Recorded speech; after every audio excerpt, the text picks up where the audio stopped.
Hello student, आप सभी का स्वागत है वाईआरएस क्लास में। स्टूडेंट, आज की इस वीडियो में हम विषय हिंदी कक्षा 12 के गद्य गरिमा के लेखक के जीवन परिचय पढ़ने वाले हैं।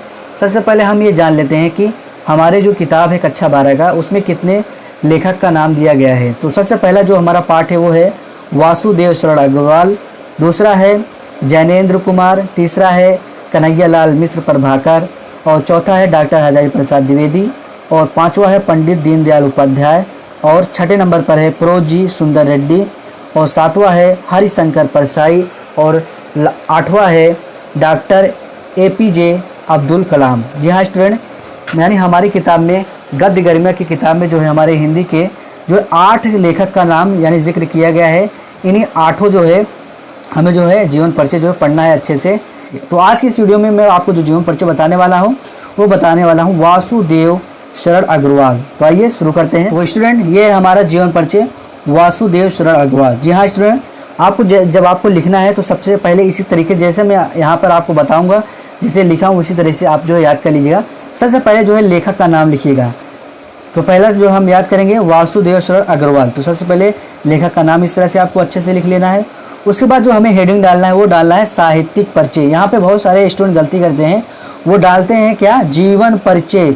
तो स्टूडेंट यहाँ पे देख लीजिए, यहाँ पे जीवन परिचय हमसे नहीं कहा जा रहा है, हमसे ये कहा जा रहा है कि लेखक का साहित्यिक परिचय। तो आपको क्या करना है, साहित्यिक परिचय हेडिंग डालना। जीवन परिचय क्लास 10 में डाला जाता है। अब आप लोग क्लास 12 में पहुँच गए हैं, इसलिए आपको हेडिंग डालना है अब साहित्यिक परिचय। तो साहित्यिक परिचय डालेंगे, उसके बाद इसमें हम ये सारी चीज़ें लिखेंगे। पहले क्या लिखना है, इस तरह से साहित्यिक परिचय हेडिंग डाल लेना है। उसके बाद लिखना है वासुदेव शरण अग्रवाल का जन्म 7 अगस्त 1904 ईस्वी में मेरठ जिले के खेड़ा ग्राम में हुआ था, या फिर खेड़ा गांव में हुआ था, इस तरह से लिख सकते हैं। उसके बाद आगे लिखेंगे इनके माता पिता लखनऊ में रहते थे।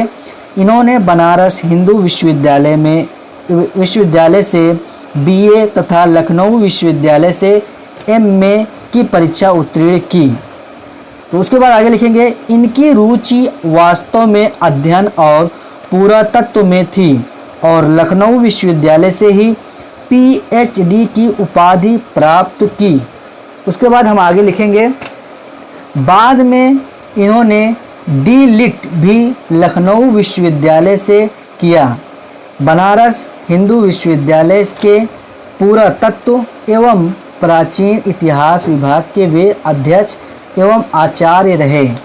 उसके बाद आगे लिखेंगे डॉक्टर वासुदेव शरण अग्रवाल मुख्य रूप से पुरातत्व को अपना विषय बनाया। इन्होंने प्रागैतिहासिक, बौद्धिक और पौराणिक साहित्य के मर्म का उद्घाटन किया। उनके साहित्यिक योगदान को कभी भुलाया नहीं जा सकता। इनकी मृत्यु 17 जुलाई 1967 ईस्वी को हुई, या फिर इस तरह से लिख सकते हैं कि इनका निधन 17 जुलाई 1967 ईस्वी को हुआ या हुई। साहित्यिक परिचय हेडिंग डालकर आपको क्या करना है, इस तरह से लिखना है। तो अब फिर उसके बाद हमें अगला हेडिंग डालना है वो ये वाला हेडिंग डालना है। तो स्टूडेंट, आपको ये वाला हेडिंग डालना है प्रमुख रचनाएं। तो क्यों प्रमुख रचनाएं, क्योंकि देख सकते हैं यहाँ पर हमसे पूछा गया है। तो स्टूडेंट यहाँ पे आप देख सकते हैं, इसमें हमें परीक्षा में इस तरह से पूछता है कि निम्नलिखित में से किसी एक साहित्यिक परिचय देते हुए, तो साहित्यिक परिचय हमने लिख दिया। उसको कह रहा है कि उनकी प्रमुख रचनाओं का उल्लेख है। किसका, प्रमुख रचना। तो हमको प्रमुख रचना कह रहा है का उल्लेख कीजिए। तो हम हेडिंग क्या डालेंगे, प्रमुख रचनाएं।